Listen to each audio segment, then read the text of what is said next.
Okay, students, in today's class, we are going to have our discussion about a short story uh, named The Last Leaf, written by O. Henry. ये एक short story है। इससे पहले हम एक short story को discuss कर चुके हैं और वो था द नेकलेस। आज हम आपके कोर्स की एक सेकंड शॉर्ट स्टोरी को लेकर चलेंगे, that is the last leave, और लिखने वाले ओ हेनरी। और देखते हैं कि इस शॉर्ट स्टोरी के अंदर क्या चीज डिस्कस करने वाले हैं हम।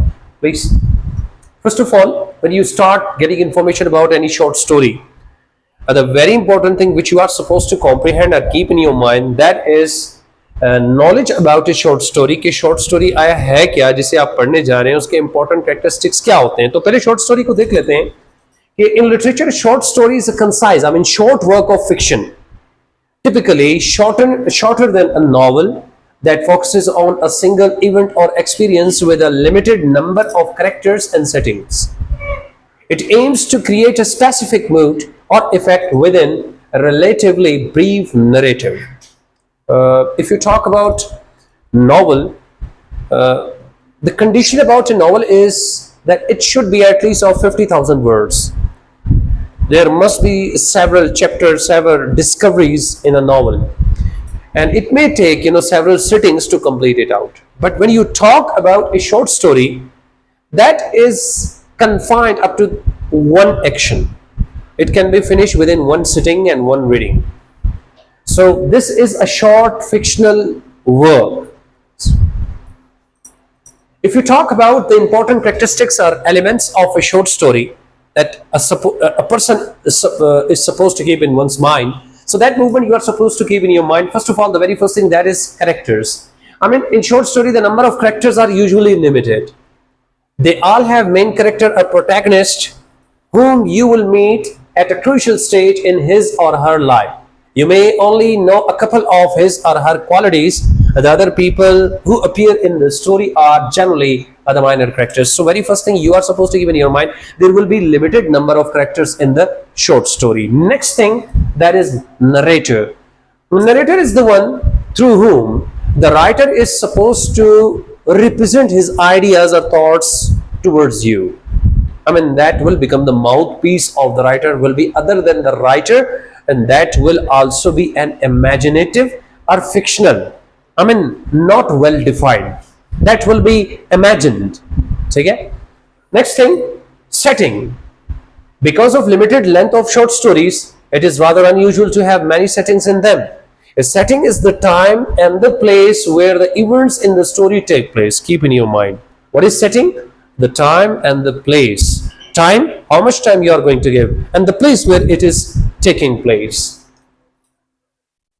As a short story covers a shorter time span, its setting can be directly stated or implied.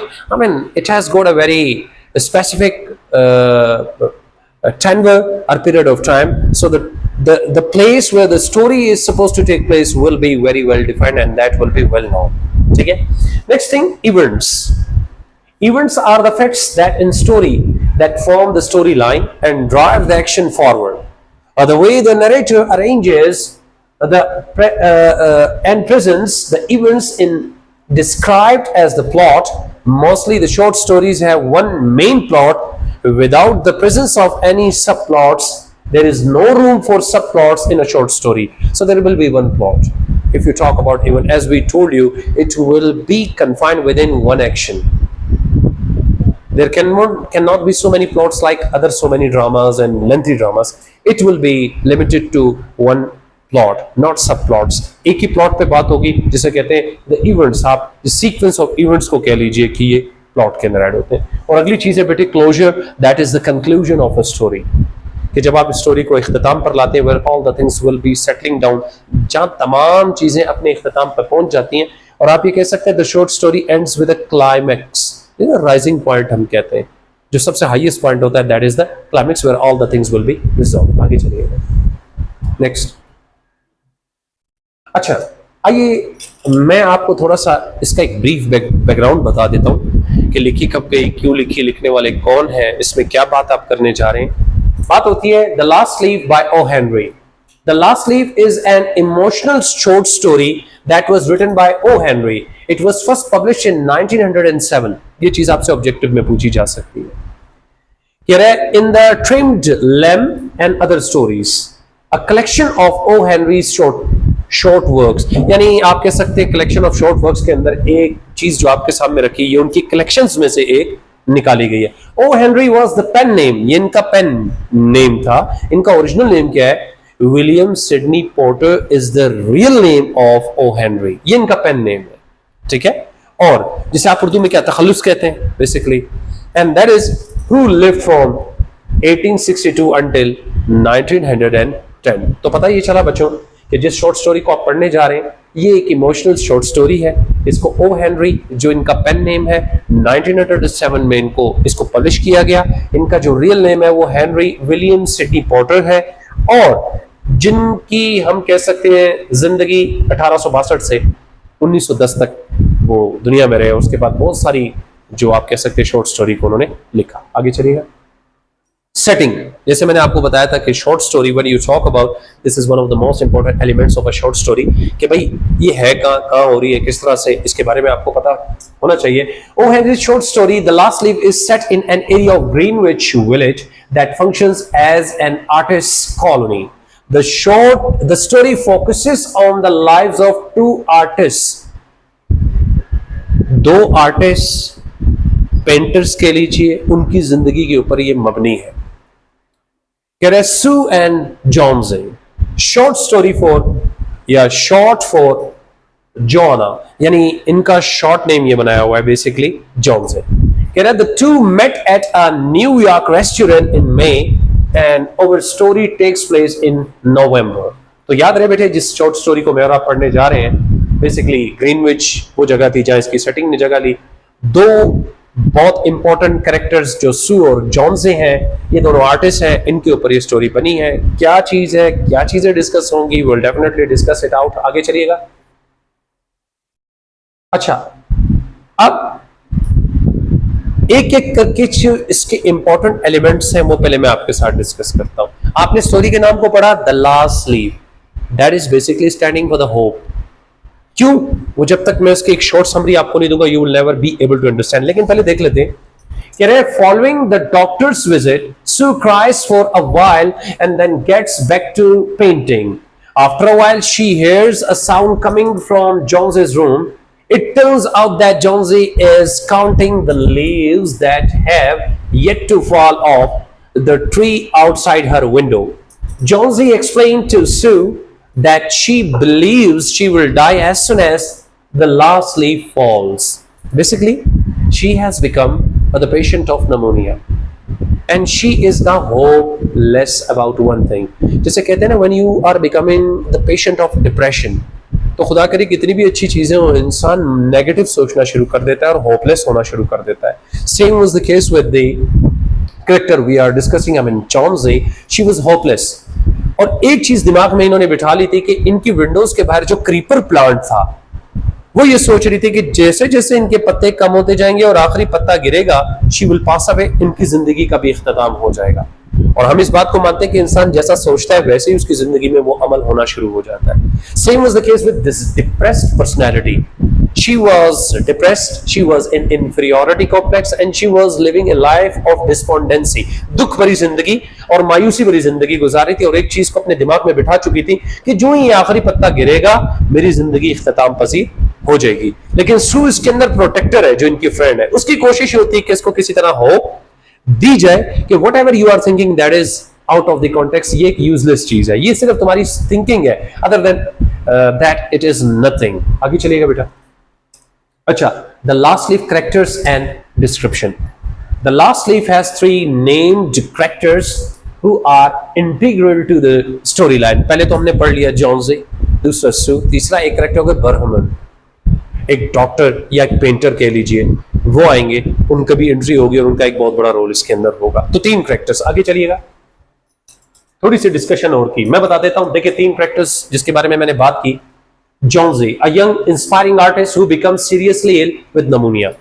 अब नमूनिया हो चुका है, दिमाग में ये बात बैठ चुकी है कि जो ये पत्ते खत्म होंगे घर के बाहर विंडो पे जो क्रीपर प्लांट है, जिंदगी भी इख्तिताम पजीर हो जाएगी। Next personality is Sue, Johns close friend and fellow artist who tries to nurse her back to health and maintain their artistic pursuits। ये वो शख्सियत है जो उसकी बेस्ट फ्रेंड है। जैसे हमें पता चला कि ये एक रेस्टोरेंट में फ्रेंड बने और ये कोशिश करती है कि उसको उम्मीद दिलाई जाए और जिंदगी का वो पहलू जो ऑप्टिमिस्टिक है और वो पहलू जिसमें वो अब मौजूद है यानी पेसिमिस्टिक, इसको पेसिमिज्म से ऑप्टिमिज्म की तरफ लेकर जाना है कि दोबारा अपनी जिंदगी की तरफ लौट आए। And the next character is mister Behrman, an elderly unsuccessful painter who lives in the same building and serves as their neighbor. He has always dreamed of painting a masterpiece। दूसरे लफ्जों में जब हम इसको डिटेल स्टडी, जैसे मैं notes provide करूंगा, you'll come to know that he was a failed artist and throughout his life he dreamt of one thing। जिंदगी में एक चीज को उन्होंने ख्वाब देखा था कि अपनी जिंदगी में एक मास्टरपीस बनाना है। क्या उन्होंने बनाया या नहीं, we will definitely discuss this thing in the later phase of the story।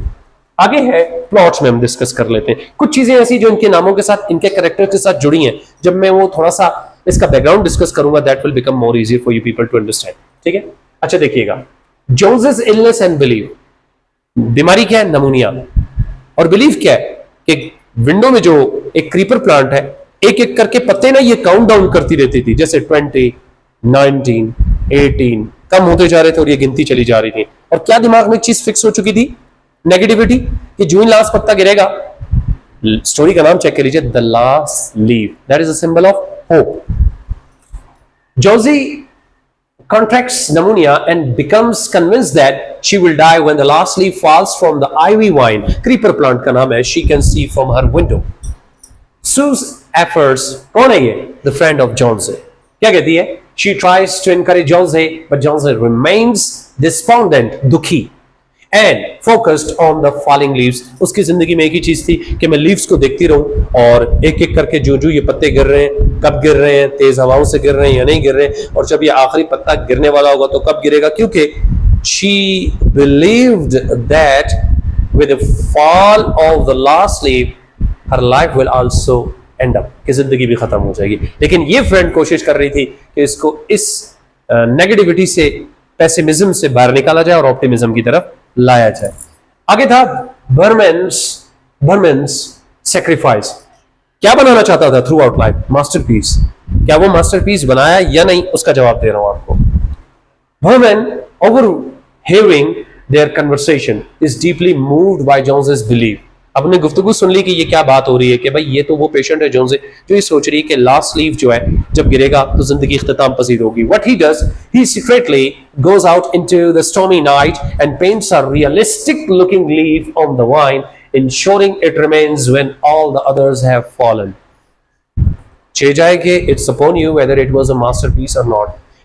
आपकी शॉर्ट स्टोरी की थीम में से एक थीम ये भी है कि the artistic works must be serving as a, I must say, optimistic work, as a survivor, as a motivator, as something very helpful to some very despondent personality। अब इसने क्या किया कि जब ये देखा कि ये गुफ्तगू में ये बात हुई है कि लास्ट लीफ गिरने के साथ जोन्सी की लाइफ भी खत्म हो जाएगी और उसने अपनी यकीन अपने दिमाग में बिठा लिया है। So what he did, he drew a wonderful leaf. उन पत्तों के अंदर एक नकली, एक आर्टिस्टिक, अपनी आर्टिस्ट्री को या मास्टरपीस बनाते हुए, एक पत्ता बनाते हुए ये सुन लिया कि भाई ये पत्ता बना देता हूं, जब सब गिरेंगे तो डेफिनेटली मेरा पत्ता नहीं गिरेगा। इस तरह से उसकी जिंदगी बच जाएगी। अब राइटर ये हमारे ऊपर छोड़ता है कि क्या ये मास्टरपीस है, यानी मेरी नजर में मास्टरपीस है। बेशक अपनी जिंदगी में उसने कोई मास्टरपीस बनाया हो या ना हो, लेकिन जोन्सी जिस कैरेक्टर को मैं और आप पढ़ रहे हैं, लेटर फेज में आपको पता चलेगा शी गॉट सेव। जब उसने देखा सारे पत्ते गिर गए और इस पत्ते को जब वो दूर से देखती रही और यही ना गिरा, सो शी स्टार्टेड रिकवरिंग। और क्या हुआ, इसकी तो जान बच गई, लेकिन writer himself died just because of pneumonia. लेकिन वो खुद निमोनिया से वफात पा गया। आगे चलिए, ठहरिएगा। जोन्सी's recovery, the sight of the last leaf clinging to the vine gives Jonesy the will to live and she begins to recover। ये सिंबॉलिकली एक चीज रिप्रेजेंट कर रहा है, जैसे वो पत्ता दीवार से चिपका रहा, सिंबॉलिकली ये रिप्रेजेंट कर रहा है कि जिंदगी की उम्मीद भी जोन्सी से जुड़ी रही। इस पत्ते का गिरना उसकी मौत, इस पत्ते का लगे रहना और बचे रहना उसकी जिंदगी, उसका survival. So it is representing life, hope. ठीक है, और आगे कहता है Berman's death. Berman, weakened by age and exposed to the harsh weather while painting the leaf, contracts pneumonia and dies. सख्त ठंडे मौसम में जब वो खुद इस पेंटिंग को बना रहा होता है तो ज्यादा उम्र और कमजोरी की वजह से नमूनिया इसको जकड़ लेता है, लेकिन पत्ता बनाने से जो मायूसी में घिरी खातून थी वो तो बच जाती है, लेकिन ही हिमसेल्फ पासेस अवे। आगे चलिए, लास्ट लीफ एक शॉर्ट समरी के ऊपर बात करते हैं। This article provides information on the last leaf summary. The last leaf is a short story by O. Henry. It was published in 1907. His collection, The Trim, मेरा ख्याल है ये बात वो है जो मैं और आप डिस्कस कर चुके हैं। आगे चलिए, theme of the last leaf. Her short story या हर लेसन की एक थीम होती है जो आपसे क्वेश्चन के तौर पर पूछी भी जा सकती है। इसमें है क्या? Hope and hopelessness.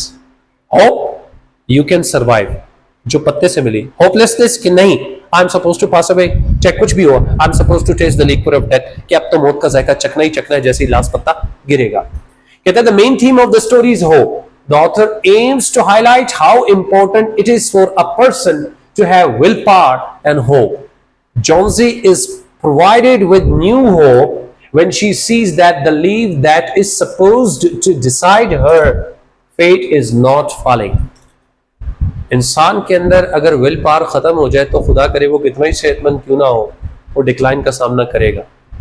और अगर एक इंसान कितना ही बीमार क्यों ना हो, अगर उसके अंदर जीने की उमंग और विल पावर है, एंड ही और she is the man of strong determination, strong fortitude, इसने सोच लिया यार ये बीमारियां, ये दवाइयां, ये मेरा कुछ नहीं बिगाड़ सकती, मैं जीऊंगा। So you might have seen so many patients suffering from so many fatal diseases survived, recovered, वो सेहतयाब हो गए।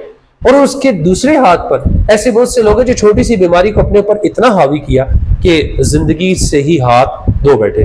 तो आपको ये स्टोरी क्या सिखाती है? Always try to be hopeful.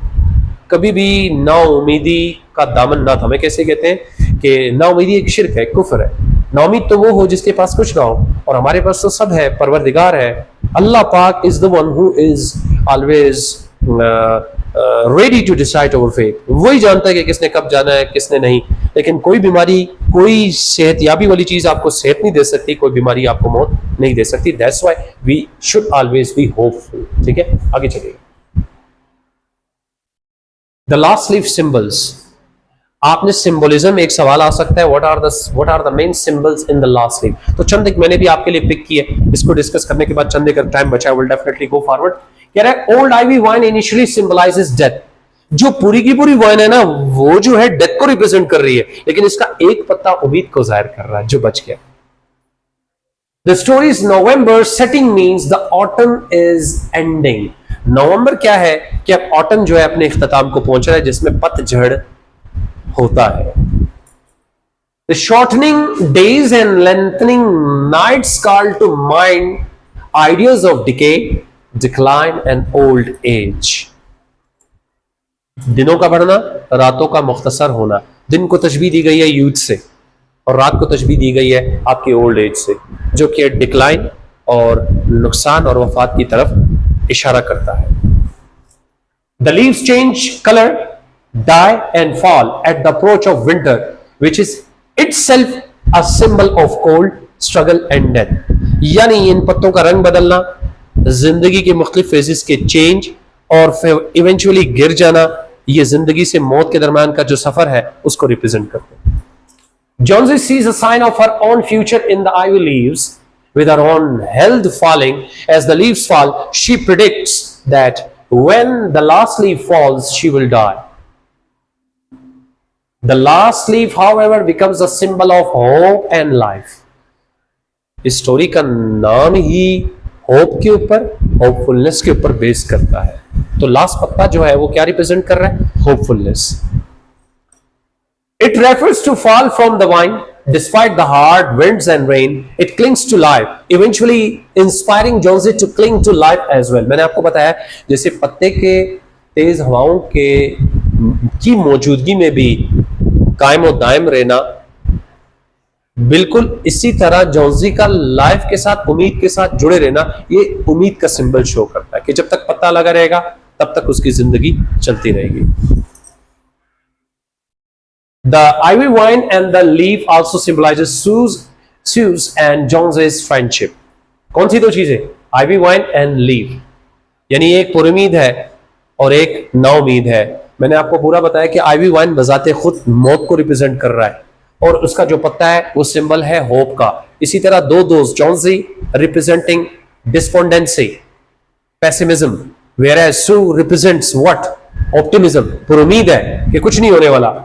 She juggles that roles of both a worker and caregiver for her ailing friend. For her part, Josie clings to Sue is in a way similar to how the last leaf clings to the vine, which keeps her anchored to this world. The survival of final leaf signifies the survival of the endangered connection between the two young women. And finally, Berman is a failed artist who has tried all his life to paint a masterpiece, and Sue declares that the leaf he paints in his masterpiece. This suggests that the symbolic power of art is best when it is used to help others. कोई भी masterpiece अगर कोई writer produce करता है वो उस वक्त masterpiece बनता है जब वो किसी की मदद या किसी को बचाने या किसी को पुरुमीद करने में एक रोल अदा करे। तो मेरा ये ख्याल है कि मिस्टर बर्मन जिन्होंने एक लास्ट लीफ बनाया वो इनका मास्टरपीस था। चाहिए जाए कि अपनी पूरी जिंदगी में वो कुछ ना कर सके लेकिन इस पत्ते से एक जिंदगी बचाई, लिहाजा दिस बिकेम हिज मास्टरपीस। आगे अच्छा बेटे, शॉर्ट समरी है, इसको थोड़ा सा रिप्रेजेंट कर देता हूँ, कुछ पॉइंट आपके दिमाग में आए होंगे। This article contains the last leaf summary. It is all about the last leaf summary in short. The last leaf summary starts with two girls, namely Sue and Jonesy, lived together in a small flat. Both were artists. They resided on the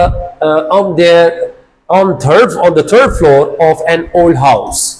Jonesy fell critically ill in November. She suffered from pneumonia and used to lie in her bed without moving. She continuously gazed out of the window. Sue, her friend, became very worried. She called the doctor, although he came every day, yet Jonesy's condition showed no improvement. The doctor confirmed that Jonesy was not willing to live. As a result, the medicines were ineffective to cure her ill health. बड़ी आसान सी बात। Story शुरू हुई दो friends, दोनों artist, Sue and Jonesy. Jonesy जो artist थे दोनों एक फ्लैट पे रहा करते थे, एक छोटे से, लेकिन वक्त के साथ साथ क्या हुआ कि Jonesy became the patient of pneumonia और दिमाग में एक बात क्या बैठ गई कि सारी चीज़ों से उम्मीद खो बैठी और अपने बिस्तर पर लग पड़ी और सिर्फ एक ही चीज़ देखा करती थी, खिड़की से बाहर जो क्रीपर प्लांट था उसके पत्तों को देखती कि उसके दिमाग में एक बात थी कि जब ये गिरेंगे मुरझा जाएंगे तो मैं भी दुनिया से चली जाऊंगी। लेकिन दूसरे हाथ पर उसकी जो फ्रेंड जो कोशिश कर रही थी कि उसको जिंदगी में दोबारा लाया जाए, डॉक्टर को भी लाया गया, लेकिन डॉक्टर ने जब उनकी फॉलिंग हेल्थ को देखा, so he also confirm that कि जब तक वो कहते हैं ना, where there is a will there is a way, जहां चाह वहां राह। जब तक इंसान के अंदर जीने की या कुछ करने की जस्तजू ना हो तो कोई तीसरा बंदा आपकी जिंदगी में कोई भी चेंज नहीं ला सकता था। Next, Sue tried her greatest to make Jonesy take an interest in things around her. She talked about clothes and fashion. ये क्या है? Feminism. औरत का जो इंटरेस्ट है, clothes, fashion की बात की जाए, clothes ये ज़ेब ज़ीनत उनसे जुड़ी है. So always tried to talk about these features. However, Jonesy was irresponsible. She continued to lie still on her bed. Sue brought her drawing board into the room and began to paint. Suddenly, Sue heard Jonesy whispering something. She speedily rushed to the bed and heard Jonesy counting backward. As I told you, 20, 19, 18, 17. What does it mean? She was counting down the last movements of her life. Rather, it is not that she was basically counting down the leaves. लेकिन उसने अपनी जिंदगी को इससे तशबीह दी थी कि वहाँ उसका इख्तिताम या इसकी जिंदगी का इख्तिताम। She speedily rushed to the bed and heard Jonesy counting backward. Looking out of the window, she was saying 12, and counting count back या बैक काउंटिंग में वो क्या कर रही थी कि वो उल्टा चल रही थी और जो लास्ट फिगर उसने सुना दैट वाज 12. आगे. However, after some time, she whispered 11, then 10, and so on. She saw an old ivy creeper climbing halfway up the brick wall opposite to the window. Also, the creeper was shedding its leaves in the strong wind. और ये भी वो देख रही थी कि जब वो काउंट कर रही थी तो एक एक करके वो पत्ते भी क्रीपर प्लांट के गिरते चले जा रहे थे, लेकिन उसकी जिंदगी का ताल्लुक तो लास्ट पत्ते से था जब उसने गिरना था, तो उसकी सोच के हिसाब से, यकीन के हिसाब से तो उसकी जिंदगी का भी इख्तिताम होना था. Jonesy was very depressed. She created a thought that she would die when the last leaf fell. Moreover, she did not accept the soup offered to her. जब जिंदगी से इंसान का इंटरेस्ट खत्म हो जाए और उसने ठान ली हो कि बस अब मैंने नहीं बचना, तो आप उसे कितना ही हेल्दी फूड, कितनी अच्छी दवाइयां दें, आप ठीक नहीं हो सकते. और मैं ये भी बताता चलूं कि कोई भी डॉक्टर दवाइयों से इलाज कम, ऑप्टिमिस्टिक थॉट्स और वो जो होपफुलनेस से अगर वो काम करे, अपने पेशेंट को जिंदगी वो अपने अल्फाज से देता है, कुछ नहीं होने वाला, यू विल गेट बेटर. तो बहुत सारे मरीज आधे से ज्यादा इस तरह ठीक हो जाते हैं जब डॉक्टर उसको उम्मीद दिलाए, और पेशेंट जब खुद ये सोच के बैठा हो मुझे कुछ नहीं है, कोई चीज मेरा नुकसान नहीं कर सकती, बासिवा उस वक्त जब तक कि मैं खुद ये ना सोच. आगे. Later in the last leaf summary, Sue tried to show affection towards Jonesy. Sue told her that she would not die. She kept the curtain open as she needed the light to complete her painting. She desired to fetch money for them by selling it. Sue pleaded Jonesy not to look out of the window. Also, she told Jonesy that she would not die. She has to live for her friends. Moreover, Sue would become lonely without Jonesy. But Jonesy was sure that she would die as soon as the last leaf falls. बात तकरीबन वहीं पे आई कि भाई मोहब्बत, दोस्ती, एक तरफ ऑप्टिमिज्म, एक तरफ पेसिमिज्म, एक तरफ से एक पॉजिटिव फोर्स वर्क कर रही है, एक तरफ से नेगेटिव फोर्स वर्क कर रही है, और दोनों के दरमियान कशमकश है कि बाजी कौन लेकर जाता है, जिसका पहलू या जिसका पलड़ा ज्यादा भारी होगा. और लास्ट बात करूंगा आगे जाके. She added that she would sleep after the last leaf falls and would sleep forever. Sue was very worried about her friend's condition. She was helpless. Sue rushed to the ground floor to seek help from a 60-year-old painter. His name was Berman. His lifelong dream was to paint a masterpiece. Unfortunately, it remained a dream only. क्यों? आज तक कोई masterpiece उससे बना नहीं. और जब उसने देखा कि सहेली की हालत अब बहुत बुरी है, तो वो इस पेंटर के पास, जिसका नाम बर्मन था, उन तक पहुंची. She told the condition of her friend to Berman. She refused to eat and continuously looked outside the window. She declares that she would not survive after the falling of the last leaf. He condemned Jonesy for being silly. However, he agrees to paint the last leaf for Jonesy so that she could recover. Jonesy woke up the next morning. To her surprise, the last leaf was survived the storm and it was clinging to the creeper. It survived another storm in the evening too. Masterpiece जिसका ख्वाब बर्मन ने देखा, वो life में तो ना बना सका, लेकिन इस पूरी कन्वर्सेशन को सुनने के बाद he decided to make a masterpiece rather a leaf. सब पत्ते जब तेज हवाओं से गिर गए, तो सुबह से शाम तक जब वो ऑब्जर्व करती रही, यही पत्ता ना गिरा जिसकी उम्मीद वो लगाए बैठी थी कि इसके गिरने से ही मेरी जिंदगी खत्म होगी, तो एक नई उम्मीद की शमा उजागर हुई. जी. This incident opened Jonesy's eyes. She apologized to her friend for being so irresponsive and depressed. She realized that it was a sin to think of death. Then she cooked, had soup and a desire to live. The doctor arrived. He told about the improvement in her health. He added that she would recover soon as her desire to live was back. Pessimism से optimism का सफर शुरू हुआ. जब पत्ता ना गिरा तो इसको समझ आ गई कि ये बातें सिर्फ सोचने की हद तक होती है. अगर शायद वो पत्ता ओरिजिनल गिरता तो उसकी सोच शायद उसको नाकाम कर देती. तो मैं ये कहता हूं कि always to try to think positively. Don't let anything make you crazy, drive you crazy.